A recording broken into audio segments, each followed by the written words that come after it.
My name is Tom McWhirter.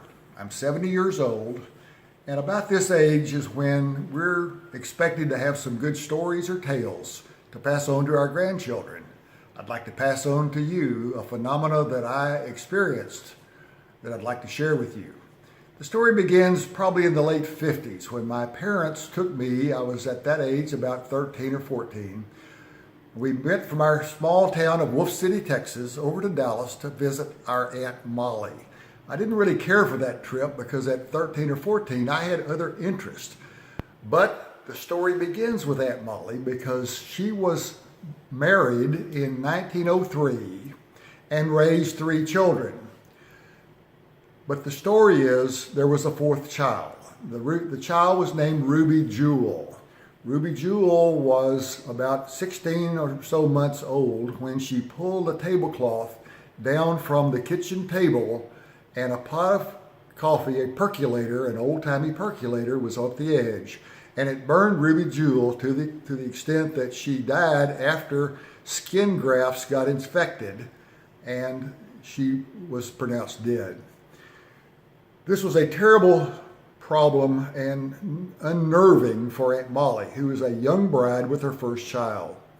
She shared the problem or the experience, the death of her child, with her Sunday school class, and a woman in her class pulled her over to the side and explained to her that if she found a large grouping or wad of feathers in the feather pillow of the baby, that the mother, in this case Aunt Molly, could be assured that the baby would go to heaven. And this was an issue that was really a problem with Aunt Molly because she was distraught because this was an event that could have been handled differently and the baby could have lived. She immediately went home and unstitched the baby's pillow and found, yes, a large amount of feathers that had been grouped together, which for this purpose we will call a crown of feathers.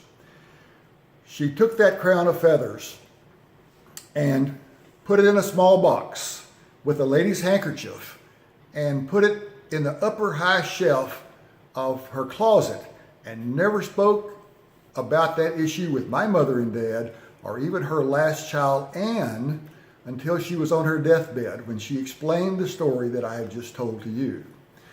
For 70 years, it was up there untouched, and my parents never knew about it until they were told the story by Anne, the youngest child of Molly Odom, or Aunt Molly. Now, the crown of feathers exists. My question to you at this time is, would you like to see the crown of feathers that she found in the pillow over 100 years ago? And if your answer is yes, I have it in front of me, and I'd like to share that with you. Aunt Molly put it in a small box. This is the box. It's over 100 years old. And there's the lady's handkerchief that she put the crown of feathers in. As I unfold this item, this is what she found. In 1906, in Ruby Jewel's pillow, this is a crown of feathers explained to her by the lady in her Sunday school class. This was very comforting to Aunt Molly because she now knew that her first child, Ruby Jewel, was in heaven. There's documentation on Google if you would like to continue to research this. You will notice crown of feathers have been documented for young children and senior citizens in their pillows, primarily in Texas, Oklahoma, Tennessee, and Kentucky are just the few states that I'm aware of. This is the crown of feathers that was there. It is flexible, it pops back, you can pick it up, you can see from the aging of the provenance on the handkerchief that is extremely old. All this is over 100 years old. I hope that you've enjoyed this particular presentation. It's a phenomenon that I cannot explain. I don't think you can explain it, but it did happen to Aunt Molly. This is my story. I hope you've enjoyed this presentation.